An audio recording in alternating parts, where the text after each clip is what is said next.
Por que nós sabemos disso? Porque era um dos salmos que costumeiramente se cantava e ainda cantam na época da Páscoa judaica. Eu gostaria de lembrar aos irmãos que o dia de hoje é um dia muito especial para todos os evangélicos de todos os países do mundo, porque no segundo domingo do mês de dezembro é celebrado o Dia da Bíblia. Desde a Inglaterra, com Thomas Cromwell,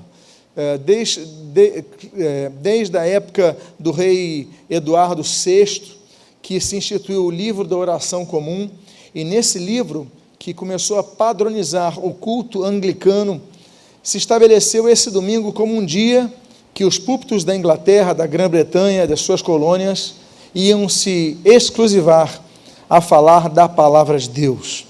Então, hoje nós começamos pela manhã falando sobre esse assunto, Bíblia, a Catedral da Revelação Divina. E hoje à noite estaremos concluindo este estudo. Hoje não é uma pregação normal, é um estudo que estamos dando a respeito da Bíblia. E pela manhã nós falamos, então, acerca de vários assuntos, mas em suma, sobre as três configurações que abrangem o estabelecimento da Bíblia como a palavra de Deus. E esses três conceitos, eles são a inspiração, a revelação e a iluminação. Hoje pela manhã nós falamos sobre a inspiração da Bíblia. Nós trabalhamos a respeito, por exemplo, do único texto da Bíblia que apresenta essa expressão inspiração, theopneustos em grego, que significa sopro divino, sopro de Deus. E nós então comentamos a respeito do porquê a Bíblia não apenas contém a palavra de Deus, mas toda a Bíblia é a palavra de Deus. Então nós falamos a respeito disso e nós encerramos então mostrando que em suma, inspiração, o sopro divino é o impulso que Deus deu a determinados autores, são 40 autores da palavra de Deus ao longo de 1.600 anos, que estabelecessem dentro dos seus conceitos culturais, dentro de suas limitações linguísticas, dentro do cabedal de conhecimento que detinham, a escriturar a palavra de Deus.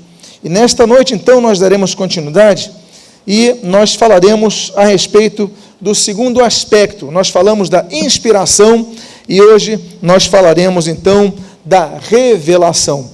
Os irmãos se lembram do exemplo que nós demos da diferença de inspiração para revelação nesta manhã?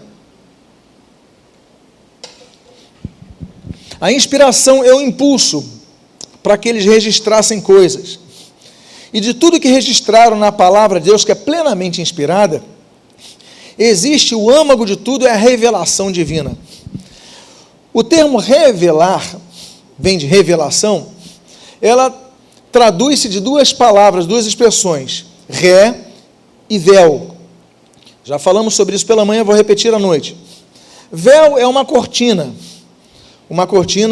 espessa a tal modo que você não consiga ver o que está atrás dela. Então, eu usei como exemplo, se você conseguir me ver aqui agora, você vai ver que meu paletó é preto. Se você está me vendo agora com paletó preto, isso não é uma revelação. Você está me vendo com paletó preto. Deus pode ter inspirado pessoas, e aí vou colocar como exemplo, naturalmente não é o caso, para que vejam uma pessoa com paletó preto. Ele inspirou-os a registrar isso. Mas isso não é uma revelação. Por quê? O que é o véu? Véu, então, é essa cortina que você não vê que está atrás. Digamos, então, que houvesse uma cortina em minhas costas aqui, e atrás dessa cortina tivéssemos essas árvores. Você não visse essas árvores. Não soubesse que aqui tivesse uma árvore, ou algumas árvores. Tivesse apenas um véu. O que é revelar? O que é ré? Quando você está dirigindo, coloca o carro numa marcha que o carro anda para trás, a marcha ré, você está então fazendo que ele ande para trás. Ré é exatamente isso. Ré, véu, mostrar o que está na ré da cortina, atrás da cortina.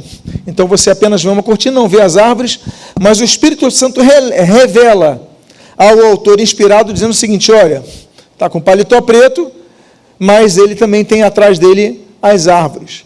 Então, no processo de inspiração, Deus utiliza a percepção humana, mas Deus também mostra o que não se consegue perceber ou que o homem não consegue ver. A isto se chama revelação, revelar. Por que isso acontece? Porque a Bíblia mostra, atesta a impossibilidade humana de conhecer além de sua capacidade natural. Tudo que nós conhecemos é pelo que nós assimilamos, através do que nós ouvimos, do que nós lemos e do que nós experimentamos. As experiências pessoais, as experiências de vida, a educação que nós temos, os contextos sociais, aí você faz um curso, aí você faz uma viagem. Tudo isso, então, enriquece o cabedal de conhecimento que lhe traz, então, a sua percepção do que você sabe. Agora, você não consegue saber de tudo. E há coisas espirituais que estão reservadas apenas, como diz o apóstolo Paulo, aos espirituais, e são a eles reveladas, ou seja, mostradas daquilo que seus olhos não veem, daquilo que a sua experiência não lhes outorgou a registrar. A Bíblia diz, por exemplo, em 1 Coríntios capítulo 2, versículo 11, que você lê em tela, o seguinte: qual dos homens sabe as coisas do homem, senão o seu próprio espírito que nele está? Assim, também as coisas de Deus, ninguém as conhece, senão o quê? O Espírito de Deus. Então, há coisas de Deus que nós não conhecemos. E nós falamos pela manhã que há coisas que Deus ainda não nos revelou, e um dia nós saberemos na glória. Tanto é que o apóstolo dos gentios, Paulo, o tarsiense, quando ele é arrebatado naquela experiência única registrada na Bíblia, ao terceiro céu, ele comenta sobre as coisas inefáveis, ou seja, as coisas que são indescritíveis, as coisas que vão além da possibilidade de explicar. É inefável, não tem como escrever, não tem como você explicar aquilo, é uma palavra que não tem explicação, é inefável. Tanto é que ele diz o seguinte: olha, nem olhos viram, nem ouvidos ouviram, nem jamais penetrou em coração humano o que Deus tem preparado para aqueles que o amam. Portanto, não sabemos de tudo. Agora, o texto bíblico então mostra que a revelação divina pela palavra de Deus, eu volto a dizer, estamos hoje dedicando este domingo à Bíblia Sagrada. A revelação divina não tem a intenção de responder vários questionamentos humanos. Tem muitas perguntas que a Bíblia não está preocupada em responder, porque não é o objetivo da Bíblia esse. O objetivo é apresentar a revelação divina para a redenção da humanidade. Então, mas, como nós falamos, por exemplo, a Bíblia registra fatos revelados e a Bíblia inspira os seus autores a registrarem fatos, momentos históricos, genealogias, fatos conhecidos pelos homens daquela época e suas culturas. Agora, o que nos importa saber, o que a Deus aprove pela sua infinita sabedoria que nós conhecêssemos, nós conhecemos pelo que explicita a palavra de Deus. Há um texto em Deuteronômio, capítulo 29, versículo 29, que é muito importante. A Bíblia assim diz: as coisas encobertas pertencem ao Senhor, porém, as reveladas nos pertencem a nós e a nossos filhos para sempre, para que cumpramos todas as palavras desta lei. Então, a própria Bíblia diz que há palavras que são reveladas a nós, há palavras que não nos são reveladas. Essas que não nos são reveladas, um dia no céu, quiçá conheçamos, em parte ao menos, quiçá em grande parte, ou até a maioria, não sabemos, Deus sabe, mas o fato é que nem tudo nos foi revelado. Agora, tudo que foi escrito, tudo que foi inspirado aos autores sagrados, que registrassem, isso contém a revelação divina que nós precisamos saber. E como a Bíblia diz, as que foram reveladas pertencem a nós e aos nossos filhos para sempre. Ou seja, essa palavra de Deus nós devemos abraçar, acolher e pregar para os nossos filhos, pregar para as próximas gerações, até o retorno de nosso Salvador e Senhor Jesus Cristo. Então, no processo de revelação, como Deus vai revelando? Nós falamos como Deus foi inspirando os seus autores, através do tempo. Nós falamos que não foi nós denominamos de inspiração mecânica, não foi uma psicografia, não foi algo robótico, não. Foram vários contextos que nós apresentamos na mensagem dessa manhã, e se você não ouviu, temos disponível pela internet à sua disposição, para que você possa ter uma ideia melhor. Mas o fato é que, em termos de revelação, tanto a inspiração como a revelação fazem parte do escopo da elaboração da Bíblia Sagrada. Somente o terceiro processo, que é o da iluminação, está a nós hoje sendo disponibilizado para o nosso entendimento. Falaremos já sobre isso. No processo, então, que Deus vai revelando a sua vontade, a sua palavra, através dos autores inspirados, como é que Deus o fez? Tem vários modos, e sempre Deus usando pessoas ou contextos, ou seus servos, enfim, angelicais para isso. Em primeiro lugar, sonhos. Deus usou o recurso dos sonhos para falar a seus servos, a fim de registrarem a revelação divina. Eu aqui cito 3 textos de Eliú, Jacó e José, mas naturalmente existem outros, que aí a gente se alongaria muito nos textos e não finalizaríamos a mensagem na noite de hoje.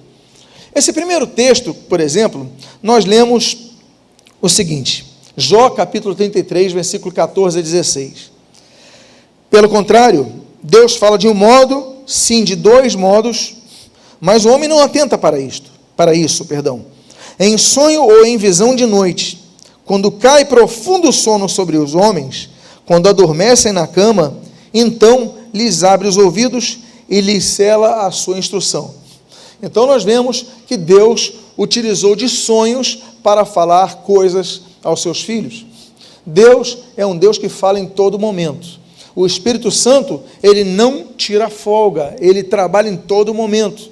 E nós devemos orar ao Senhor em todo momento, dizendo: Deus, fala comigo através do que eu vejo, fala comigo até no meu descansar.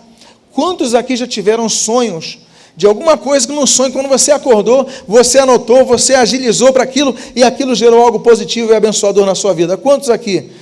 Deus mostrando, Deus falando através de sonhos. Então, ele fala, olha, adormece na cama, e Deus lhes abre os ouvidos. Porque muitas vezes, há pessoas, todos nós, temos tantas distrações, que não paramos para ouvir o que Deus quer falar. E muitas vezes, Deus usa o recurso do sonho, quando então nós não temos o foco mais em nenhuma outra distração. Nós temos outro caso, desse conhecido fator de Jacó, em Gênesis capítulo 28, versículo 11 a 16. Veja que diz o texto. Tendo chegado a certo lugar, ali passou a noite, pois já era sol posto, tomou uma das pedras do lugar, fê-la seu travesseiro, e se deitou ali mesmo para dormir, e sonhou. Eis posta na terra uma escada cujo topo atingia o céu, e os anjos de Deus subiam e desciam por ela. Perto dele estava o Senhor, e lhe disse: eu sou o Senhor. Aí o texto vai para o 16, dizendo: despertando Jacó do seu sono, disse: na verdade, o Senhor está neste lugar, e eu não sabia. Quando eu estava acordado, eu não sabia que o Senhor está aqui. Eu estava preocupado com muitas coisas, eu estava muito desatento. O problema do meu irmão, que quer me matar, né? Aquele problema dele com Esaú. Eu estou preocupado, eu estou sozinho, não tenho lugar para dormir, eu vou usar um travesseiro. Um homem que tinha posses, um homem que era rico. A Bíblia diz que ele trabalha 20 anos para Labão, 7 anos por Lia, 7 anos por Raquel, e ele tem mais 6 anos pelos rebanhos. Ele tem recursos. Nesse momento, ele não tem nenhum travesseiro. Mas Deus espera, então, ele pegar no sono, ele se liberar de suas preocupações, e a Bíblia diz que Deus lhe mostra uma visão, lhe dá uma direção. E quando ele acorda, ele falou: olha, certamente Deus estava aqui, eu não sabia, eu não percebi. Então, Deus usou autores sagrados através dos seus sonos. E o último exemplo nesse contexto é o que nós lemos ali em Mateus capítulo 1, versículos 19, 20 e 24. a Bíblia fala o seguinte: enquanto ponderava nestas coisas, eis que lhe apareceu em sonho um anjo do Senhor, dizendo: José. E despertando José do sono, fez como lhe ordenara o anjo do Senhor e recebeu sua mulher. O contexto, como é que Maria está grávida e tal, nós temos um problema ali de José e Maria, problema de casal, mas Deus, então, como é que ele resolve o problema de casal? Ele não mandou para uma terapia de casais, nesse caso, daqui não foi esse caso, não compraram livros a respeito disso, não teve vamos discutir a relação. Deus mandou logo o anjo. Apareceu um anjo num sono, e ali então, durante o sono de José, Deus revelou tudo o que aconteceu. Aí José se convence, Deus fala a ele. Então, o processo de revelação, ele inclui os sonhos. Agora, além dos sonhos, nós temos outra forma de Deus falar e ter falado no período de composição bíblica, que são as visões. As visões se diferem dos sonhos. Por quê? Porque enquanto o sonho, você está num estado, talvez o alfa, talvez o beta, enfim, você está, então, sai daquela consciência, inconsciência, subconsciência, né? Você está em outros estágios, mas na visão não. Na visão você está andando, você está sentado, você está lendo um texto, você está acordado, mas você consegue enxergar coisas, de repente você vê coisas, ainda que você esteja rodeado de pessoas e circunstâncias, Deus então usa as denominadas visões. Aqui eu também cito 3 exemplos, dos vários que eu podia colocar, como de Isaías, como de Ananias e como de Cornélio. No caso de Isaías, capítulo 1, nós lemos o seguinte, o capítulo 1, versículo 1, capítulo 2, versículo 1 e capítulo 6, versículo 1. Visão de Isaías. Depois, palavra que em visão veio a Isaías. E no ano da morte do rei Uzias, eu vi o Senhor assentado sobre um alto e sublime trono. Ele viu, ele estava nos seus afazeres e ele tem aquela visão. Esse texto se torna um pouquinho mais claro quando nós vemos, por exemplo, ali em Atos, capítulo de número 9, com Ananias. E eu uso aqui um termo grego que nos facilita um pouquinho essa compreensão. Atos 9, de 9 a 16, diz o seguinte: havia em Damasco um discípulo chamado Ananias. Disse-lhe o Senhor numa visão. Aí eu coloquei o termo ali, Rorama. Ananias, ao que lhe respondeu: eis-me aqui, Senhor. Então o Senhor lhe ordenou: dispõe-te e vai à rua que se chama Direita, e na casa de Judas procura por Saulo, apelidado de Tarso, pois ele está orando, e viu entrar um homem chamado Ananias, e impor-lhe as mãos para que recuperasse a vista. Ananias, porém, lhe respondeu: Senhor, de muitos tenho ouvido a respeito deste homem. O que nós notamos nessa segunda visão? Essa segunda visão é muito interessante, por quê? Em primeiro lugar, eu coloquei o termo grego, orama, oral, né, ver.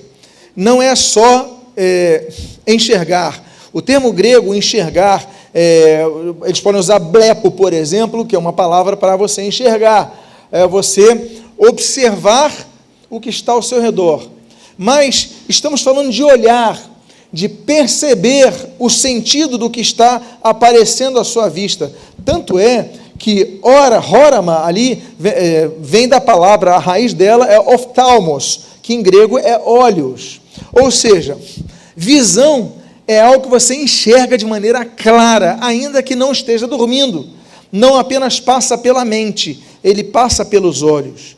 Ter visão é enxergar, Rorama, olhos.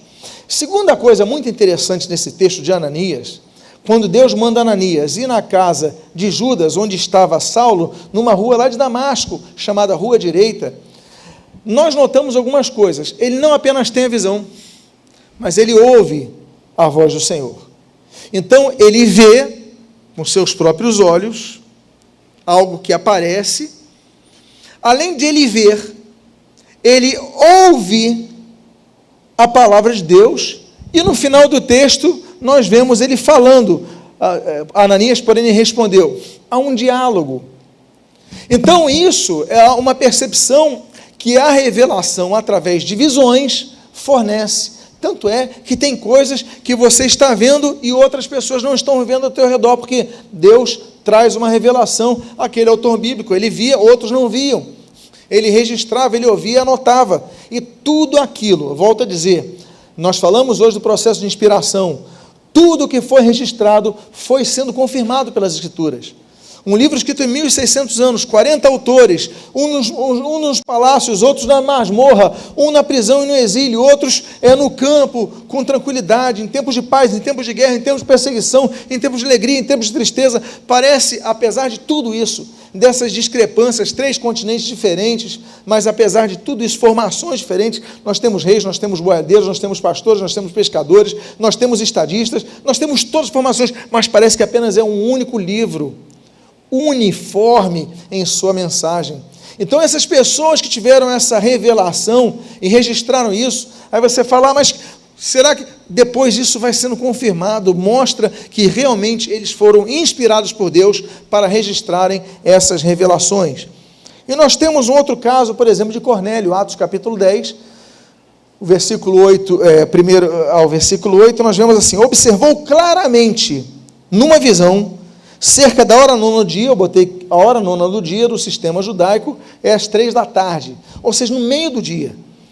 Um anjo de Deus que se aproximou dele, ele disse, e aí trouxe a mensagem, e avançando ali, envia mensageiros a Jope, ali do lado de Tel Aviv hoje, e manda chamar Simão, que tem por sobrenome Pedro. Ele está hospedado com Simão, o curtidor, cuja residência está situada à beira-mar. Então, o que nós vemos ali? 3 horas da tarde, ele tem uma visão. Ele está ali, aparece um anjo do Senhor e lhe mostra toda uma visão, e nós temos aquele contexto depois da questão da revelação ser expandida ao apóstolo Pedro, e toda aquela questão da pregação do evangelho, não apenas aos judeus, mas aos gentios. O fato é que Deus, então, através da inspiração aos autores sagrados, utilizou dos recursos do sonho, utilizou dos recursos da visão, e agora nós vamos para um outro tipo de recurso que Deus dá no processo da revelação da palavra de Deus, que é o de falar diretamente ao próprio homem. Volto a dizer, são muitos os textos, mas eu separei apenas 3 aqui: Noé, Moisés e os discípulos de Jesus. Noé disse assim, o texto registra, Gênesis 6:13, 7:1 e 9:1.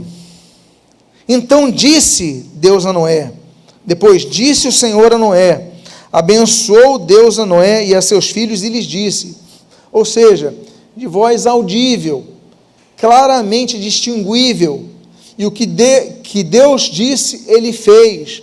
O que Deus vai falando aos autores inspirados quanto à sua revelação, eles escutaram a voz de Deus de maneira clara. Há outro texto, por exemplo, que nós lemos aqui, em Mateus capítulo 17, versículos 1, 3 e 5, diz assim: 6 dias depois, tomou Jesus consigo a Pedro e aos irmãos Tiago e João, e os levou em particular a um alto monte. E eis que lhes apareceram Moisés e Elias, falando com ele. Uma nuvem luminosa os envolveu, e eis, vindo numa nuvem, uma voz, que dizia: este é meu filho amado, em quem me comprazo, a ele ouvi. Temos 3 discípulos aqui, 3 testemunhas diferentes. A gente não pode dizer nem que foi coisa da cabeça de Pedro. Estava Pedro, estava Tiago, estava João, os 2 irmãos estavam lá. 3 discípulos viram a mesma cena, 3 discípulos ouviram a mesma voz: eis o meu filho amado, em quem me comprazo, a ele ouvi. 3 pessoas diferentes. Se fosse um, mas não, se fossem 2, são 3. E os 3 então levam essa mensagem distinta. Ou seja, viram e ouviram. De maneira direta, Deus lhes falou. Nós temos também outra forma de Deus revelar, que é através de anjos. Nós temos os textos de Daniel, Zacarias e João, a título de exemplo. A Bíblia diz, por exemplo, a Daniel: ouviu uma voz de um homem, o qual gritou e disse: Gabriel, dá a entender esta visão. Veio, pois, para perto de onde eu estava. Ao chegar ele, fiquei amedrontado e prostrei-me com o rosto em terra. Mas ele me disse: entende, filho do homem. Eis que te farei saber o que há de acontecer no último tempo, tempo da ira. Falava ainda na oração, quando o homem Gabriel, que eu tinha presenciado, na minha visão, ao princípio, veio rapidamente voando. Ele queria instruir-me, falou comigo e disse: Daniel, saí para fazer-te entender o sentido. Ele mostra a visão e envia um anjo para explicar para ele, porque há coisas que não são percebidas. Deus envia o anjo. É interessante notar que a Bíblia apresenta como anjo, mas Daniel, quando fala desse anjo, a Bíblia diz o homem Gabriel. Por quê? Ele tinha aparência de homem. Nós não vamos dar um estudo aqui, já demos um estudo de vários domingos sobre os anjos, mas a materialização dos anjos é um fato. Inclusive muitos, sem perceber, acolheram anjos em suas casas. Não é isso que diz a palavra de Deus? Então Daniel recebe a visita do anjo Gabriel, que tem forma humana, que tem fisionomia humana, e ele dá a explicação da visão. Então muitos dos textos bíblicos são apontados como tendo sido revelados através dos anjos. Nós temos esse caso daqui, por exemplo, de Gabriel de novo, ao pai de João Batista, o Zacarias. E aparece Lucas, capítulo 1, versículos 11, 12, 13 e 19. Diz assim: lhe apareceu um anjo do Senhor. Vendo Zacarias, turbou-se e apoderou-se dele o temor. Disse-lhe, porém, o anjo: Zacarias, não temas, porque a tua oração foi ouvida. Isabel, tua mulher, te dará à luz um filho, a quem darás o nome de João. Estamos falando de João Batista. Respondeu-lhe o anjo: eu sou Gabriel, que assisto diante de Deus, e fui enviado para falar-te e trazer-te estas boas novas. No estudo de angelologia, nós falamos da hierarquia divina. Nós falamos, então, dos seres mais próximos a Deus, os serafins, o único registro em Isaías capítulo 6. Nós falamos do querubim, o querube. Nós falamos, então, dos anjos das nações. Nós falamos de várias categorias de anjo. Mas nós temos dois nomes que são citados. A Bíblia cita apenas o nome de dois anjos. Um deles é denominado como anjo da nação de Israel, o anjo que defende a nação de Israel. O nome desse anjo é Miguel. E o outro anjo que tem um nome na Bíblia é esse, Gabriel, que ele aparece nos textos bíblicos sempre como um mensageiro, alguém que vai levar uma palavra José, marido de Maria, esposado de Maria, vai levar a palavra própria Maria sobre o nascimento de Jesus, vai levar a palavra a Zacarias, e vai levar a palavra a Daniel. Então, Gabriel é um anjo que tem a função de mensageiro, mas a Bíblia diz: eu assisto na presença de Deus. Então, nós temos dois anjos que são muito próximos. Daí nós temos, então, o arcanjo Miguel, que a Bíblia denomina como arcanjo, e não existem arcanjos. Não existe isso. Existe um hino muito antigo que fala dos arcanjos. Arcanjo só pode ser um, por quê? A palavra grega, arcanjo, é arque-angelos. Angelos, mensageiro, arque, principal. Só existe um principal, o que é o príncipe dos anjos, que é Miguel. Então, Gabriel tem essa função, e Gabriel vai trazendo, explicando a palavra revelada, e trazendo, então, assim, o enunciar da revelação divina. E nós temos mais um aparecimento do anjo, que é ali em Apocalipse, o último capítulo da Bíblia, Apocalipse capítulo 22, versículos 6, 8, 9 e 16. Diz assim: as palavras são fiéis e verdadeiras. O Senhor, o Deus dos espíritos dos profetas, enviou o seu anjo para mostrar aos seus servos as coisas que em breve devem acontecer. Continua o texto. Eu, João, sou quem ouviu e viu estas coisas. E, quando as ouvi e vi, prostrei-me aos pés do anjo para adorá-lo. Ele então me disse: vê, não faças isso, eu sou conservo teu. E aí depois nós temos, no finalizar no versículo 16, eu, Jesus, enviei meu anjo para vos testificar estas coisas às igrejas. Então, na Bíblia nós começamos com o ministério angelical, e na Bíblia nós terminamos com o ministério angelical. Eles permeiam todas as sagradas letras, do início ao fim da revelação divina. E o texto diz que Jesus enviou o seu anjo para trazer, então, as revelações que haviam de selar o livro da revelação sagrada que é a palavra de Deus. Agora, se nós vimos todo o processo que vai estabelecer a revelação da palavra de Deus, eu volto a compartilhar com os irmãos sobre aquilo que nós mencionamos pela manhã. A revelação de Deus aponta a vontade da redenção da humanidade.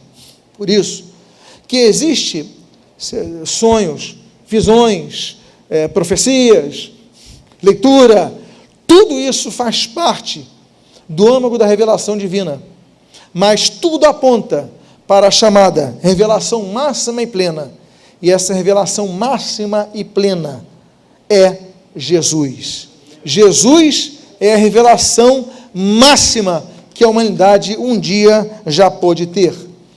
A Bíblia diz, na carta aos Hebreus, no capítulo 1, versículos 1 a 3, o seguinte: havendo Deus outrora falado muitas vezes, olha só, de muitas maneiras, como as que eu citei aqui nesta noite, aos pais pelos profetas, nestes últimos dias nos falou pelo Filho, a quem constitui o herdeiro de todas as coisas, pelo qual também fez o universo.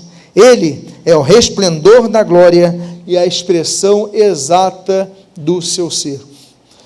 Quem vai fechar a revelação divina? Jesus. A Bíblia é dividida em duas partes, Antigo Testamento e Novo Testamento. O Antigo Testamento aponta para a necessidade da redenção no Messias. O Novo Testamento anuncia a chegada do Messias e que a redenção é toda centralizada nele. Toda a Bíblia, ela se combina apontando para o meio da Bíblia, que é Jesus Cristo, a revelação máxima e plena que um dia a humanidade já pôde ter. No processo, então, de inspiração, todos esses meios foram sendo utilizados. Mas se nós tivéssemos que resumir, numa conjunção de textos, nós podíamos colocar em três formas. O texto de Hebreus, capítulo 1, versículo 1 e 2, e 1 Coríntios, capítulo 2, versículo 10. Eu vou ler seguidamente, apontando as três formas básicas.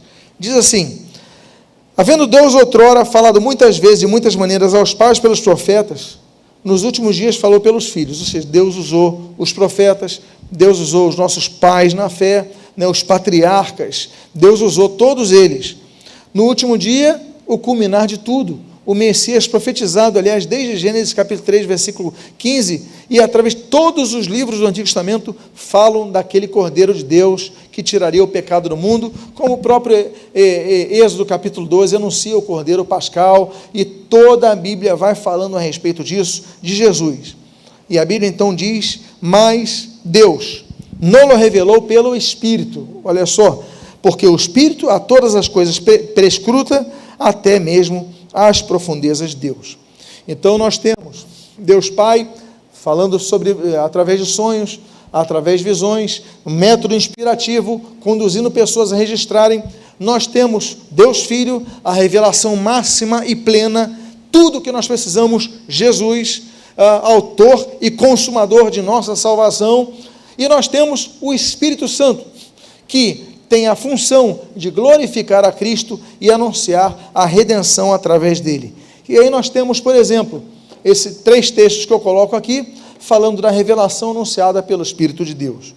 Nós temos João capítulo 16, versículo 13 a 14, que diz assim: quando vier, porém, o Espírito da verdade, ele vos guiará toda a verdade, porque não falará por si mesmo, mas dirá tudo o que tiver ouvido e vos anunciará as coisas que hão de vir. Ele me glorificará, Jesus falando, porque há de receber do que é meu e vou-lo há de anunciar.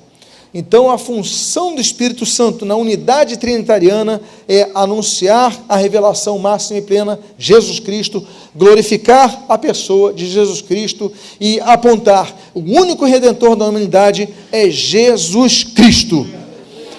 Há outro texto que nós vemos, por exemplo, em João capítulo 14, versículo 26, nós lemos assim: o Consolador, o Espírito Santo, a quem o Pai enviará em meu nome, esse vos ensinará todas as coisas e vos fará lembrar de tudo o que quem tem dito. Vos tenho dito. Quem disse todas as coisas que o Espírito Santo vai lembrar? Jesus. Então, a função do Espírito Santo, segundo o próprio Salvador, é lembrar-nos de todas as coisas ensinadas por Jesus. Por quê? Porque Jesus é a revelação plena, total da salvação humana. E ali nós temos aquele texto que nós já lemos, mas eu vou avançar um pouquinho mais aqui, que dizendo o seguinte, 1 Coríntios 2, de 11 a 13. As coisas de Deus, ninguém as conhece, senão o Espírito de Deus. Ora, não temos recebido o Espírito do mundo, e sim o Espírito que vem de Deus, para que conheçamos o que por Deus nos foi gratuitamente dado. Disto também falamos, não em palavras ensinadas pela sabedoria humana, mas ensinadas pelo Espírito, conferindo coisas espirituais com espirituais. Ou seja, não é apenas o conhecimento, como diz o texto, não é pelo conhecimento humano. Você pode ler a Bíblia o tempo todo, você pode conhecer a Bíblia, você pode ter sido criado na igreja, mas você precisa de algo adicional. E aí nós entramos na terceira forma que eu gostaria de compartilhar nesta noite, que é a iluminação. Qual foi a primeira forma da composição das Sagradas Letras, como livro plenamente inspirado, revelado por Deus e hoje iluminado? É a inspiração. A segunda forma que nós vimos nessa noite, então, é a revelação. Faz parte do processo de inspiração dos autores sagrados, mostrando aquilo que estava oculto, atrás da cortina, lembram? Atrás do véu. Eles não sabiam. Eles, inspirados, foram para registrar coisas que viam, que sabiam, que liam, que anotavam, mas também aquilo que foi revelado. Agora, a terceira forma é a forma que nós temos nos dias de hoje, atuando no dia de hoje. Volto a lembrar o último texto que nós falamos. Jesus envia o seu Santo Espírito para nos lembrar das coisas, para nos avisar das coisas, para nos anunciar as coisas, porque Ele conhece as profundezas de Deus, Ele conhece as coisas espirituais, e ela vai sendo reveladas aos espirituais. Lembro que existem 3 tipos de pessoas na face da terra. A Bíblia não fala se as pessoas são altas ou baixas, a Bíblia não vai falar se são brancas ou negras, a Bíblia não vai falar se são cultas ou incultas, ou se são brasileiras ou argentinas. A Bíblia, ela reduz as pessoas em 3 tipos. Essas 3 foram reveladas ao apóstolo Paulo. Quais são os tipos? O homem natural, o homem carnal e o homem espiritual. O homem natural e o homem carnal, eles são de um nível, digamos assim, um padrão comum. O homem carnal, 1 Coríntios capítulo 3, versículo 1, é aquele que vive para satisfazer a sua carne. Ele não se controla, ele vai satisfazendo os seus desejos e só isso. Ele não quer se controlar, não consegue se controlar. Homem carnal. O homem natural, às vezes, ele está na igreja. Ele entregou sua vida a Cristo, ele vive na igreja, então já não satisfaz os desejos da carne, já sabe o que é certo, o que é errado e tudo mais, mas ele se mantém em uma rotina da igreja, está tudo bem, já estou bem, já não faço mal, já não evito pecar, eu luto contra o pecado e tudo mais, pronto, homem natural.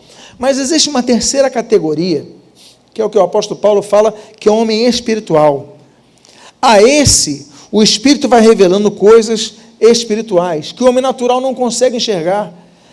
Daí discrepâncias nós vemos na própria igreja, quando nós vemos pessoas que são carnais na própria igreja, há pessoas que são naturais, o homem natural na igreja, são salvos, habita o Espírito de Deus, mas eles não estão num grau de profundidade, não buscam com maior profundidade as coisas de Deus. Agora, o processo de iluminação é um processo que é muito envolto a isso. Por quê? A palavra é pregada. E como o Senhor Jesus falou, às vezes aquela semente fica à beira do caminho, fica no meio de pedras, no meio de espinhos, mas às vezes aquela cai em boa terra e ela germina e dá frutos. Ou seja, no processo da leitura bíblica, no processo do escutar a Bíblia diz, inclusive, que a fé vem pelo ouvir e ouvir pela pregação da palavra de Cristo. Ou seja, nós ouvimos e desenvolvemos fé. Mas como isso acontece? Através do processo de iluminação, que é o que vige atualmente.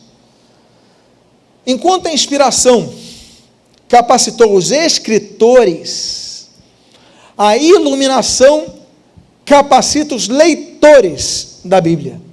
Agora você então consegue perceber a diferença. Você hoje não é inspirado para escrever o texto bíblico, ele já foi escrito. A inspiração bíblica já foi dada.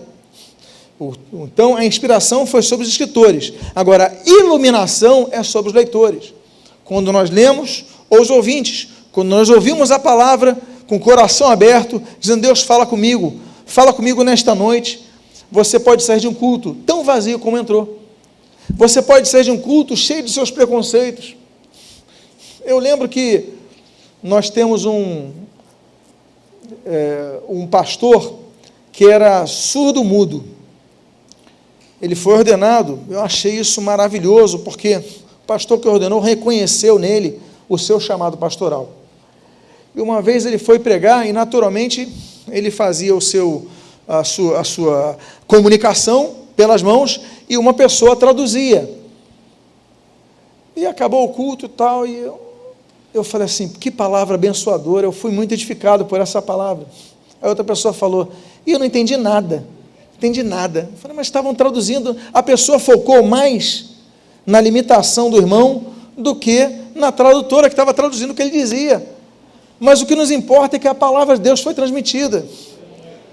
Aí, outra vez eu lembro de um pastor que tinha, me permitam uma expressão assim, os lábios pesados, né? Então, alguns chamam assim de uma certa gagueira, uma dificuldade em se comunicar, então muitas vezes, e a pessoa falava, não quero ouvir ele, porque ele gagueja, não entendo nada, mas peraí, ainda que as limitações do transmissor da palavra, o que nos importa é a palavra transmitida. Então, quando você ouvir a pregação, a palavra foi aberta, está sendo pregada, você diga, Deus fala comigo nessa noite. Não importa se ele é gago, não importa se a comunicação é diferente, se em outro idioma tem um tradutor traduzindo, não importa. Senhor, a tua palavra está sendo lida, está sendo pregada, fala comigo. E o Espírito Santo fala. Por quê? Porque ele ilumina o texto. E aí está a palavra, iluminação. Por quê? Porque se ele não iluminar, nós não enxergamos nada. Ele tem que iluminar o texto, iluminar no nosso coração. Por isso que muitos vão aos cultos e saem vazios, não entendem nada, não querem nada, por quê? Porque não estão com seus corações abertos. Mas esse é o ministério do Espírito Santo, iluminar o texto bíblico. O Espírito Santo então ilumina pessoas, não porque são mais cultas, não porque têm mais tempo do Evangelho, mas ele ilumina aqueles que têm o coração aberto. Se você, mas eu tenho 10 faculdades, eu sou formado nisso, naquilo, falo tantos idiomas, eu faço tudo aquilo, e você pode, Deus não fala nada ao teu coração, e a pessoa do teu lado, às vezes, pode ter uma limitação, não ter tido as oportunidades que essa outra pessoa teve, e sair totalmente enriquecida, renovada, transformada. Por quê? Porque o Espírito Santo falou ao seu coração, porque estava com o coração aberto. A Bíblia diz que só existe um tipo de pessoa que Deus resiste. A Bíblia não diz que Deus resiste ao argentino, ao chinês, ao indiano. Deus não resiste, não. A Bíblia diz que Deus resiste ao soberbo, mas dá a sua graça ao humilde. Portanto, se você tiver humildade no seu coração, antes de ler a Bíblia, fala, Deus, fala comigo nesta manhã. Quando você for ouvir uma mensagem, Deus fala comigo, porque Deus pode falar uma coisa para ele, e para ela falar outra coisa, e para ela falar outra coisa. Deus pode pegar a mesma palavra, o mesmo texto, para falar de coisas distintas, um ao outro. Então, meus amados, estejam abertos ao que Deus tem a falar. A Bíblia diz, Salmo 119, versículo 105, lâmpada para os meus pés é a tua palavra, e luz para o meu caminho. Há pessoas que a palavra de Deus não é lâmpada, é apenas um livro a mais, mas quando nós abrimos nosso coração, Deus fala comigo, Deus começa a transformar os corações. Nos lembramos, por exemplo, da conversão de, se eu não me engano, foi Charles Finney, um grande advogado, e ele foi contratado para questionar um cristão. Ele falou, eu vou estudar essa Bíblia que ele prega, para poder acabar com ele, esse livro fantasioso, esse livro mitológico, e ele vai no pedestal de seu ego, e começa a ler, E ele começa a ler, mas peraí, alguma coisa aquele homem foi transformado para ter isso. E começa a ler, e começa a se abrir, e daqui a pouco esse homem se converte a Cristo e se torna um dos maiores pregadores da palavra de Deus. Por quê? Porque abriu o seu coração. Aí aquela palavra que lhe era obscura passou a ser-lhe luz, luz para o seu caminho. Jesus assim mostrou aos seus discípulos. Esse é o penúltimo texto desta noite. O Senhor Jesus assim diz, Lucas capítulo 24, versículos 44 e 45. São estas as palavras que vos falei, estando ainda convosco, que importava que se cumprisse tudo o que de mim está escrito na lei de Moisés, nos profetas e nos salmos. Olha aqui que diz o versículo 45. Então, ou seja, doravante, então, a partir daquele momento, então, lhes abriu o entendimento para compreenderem as Escrituras. Vocês veem, eles já conheciam a lei de Moisés, eles já conheciam os profetas, eles já conheciam os salmos. O nome disso para o judeu é Tanar, a abreviatura de Torá, que é o nosso Pentateuco, os 5 primeiros livros, Neviim e Ketubim, os escritos e os profetas. Deus está falando o seguinte: vocês conhecem todas as Escrituras sagradas, você conhece todo o Antigo Testamento, vocês conhecem, mas a partir de agora, diz a Bíblia, lhes abriu o entendimento para compreenderem as Escrituras sagradas. Nem todo mundo que conhece compreende, nem todo mundo que lê compreende, nem todo mundo que tem o conhecimento compreende o que Deus está dizendo.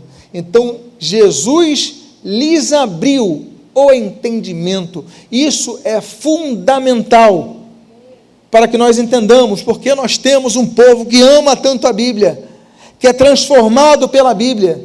Alguns não entendem, por quê? Porque o seu entendimento está fechado. Abre o teu espírito, diga assim: Deus, fala comigo nesta mensagem, nesta leitura, e o Espírito Santo vai abrir o teu entendimento. E eu finalizo essa mensagem, que nesta conclusão, façamos o que o salmista anunciou naquele que é o maior capítulo da Bíblia, o Salmo 119, no seu versículo 18.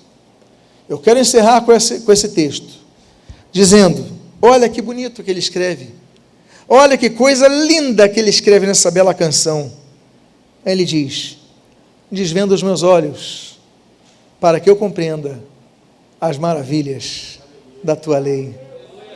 Deus, o texto está aqui, eu já li, eu tenho na minha frente, mas Deus, desvenda os meus olhos. Ele não está falando dos seus olhos naturais, meus irmãos, ele está falando dos seus olhos espirituais. Desvenda, Deus. O que é desvendar? É tirar a venda, é tirar o que está na frente. Desvenda os meus olhos, para que eu compreenda, e olha que lindo, as maravilhas da tua lei. As palavras do Senhor registradas nas Escrituras Sagradas são maravilhosas.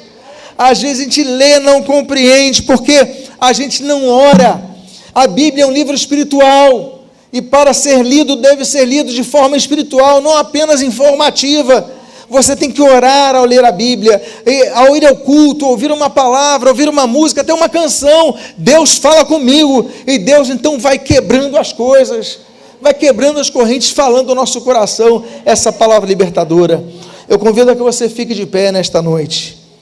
Eu quero dizer aos irmãos, amados irmãos em Cristo Jesus, o nosso diferencial, desde a época dos discípulos, e reformados, alertados fomos pelos reformadores do século XVI, é o sola Escritura.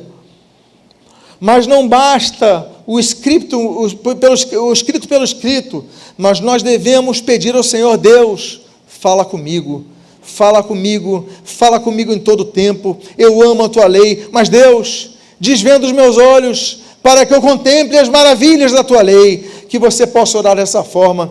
Eu convido, agradecidos ao Senhor pela sua palavra que nos foi transmitida, lembrando os irmãos pelo processo de inspiração, revelação e iluminação que continua nos dias de hoje, que o Espírito Santo de Deus continue iluminando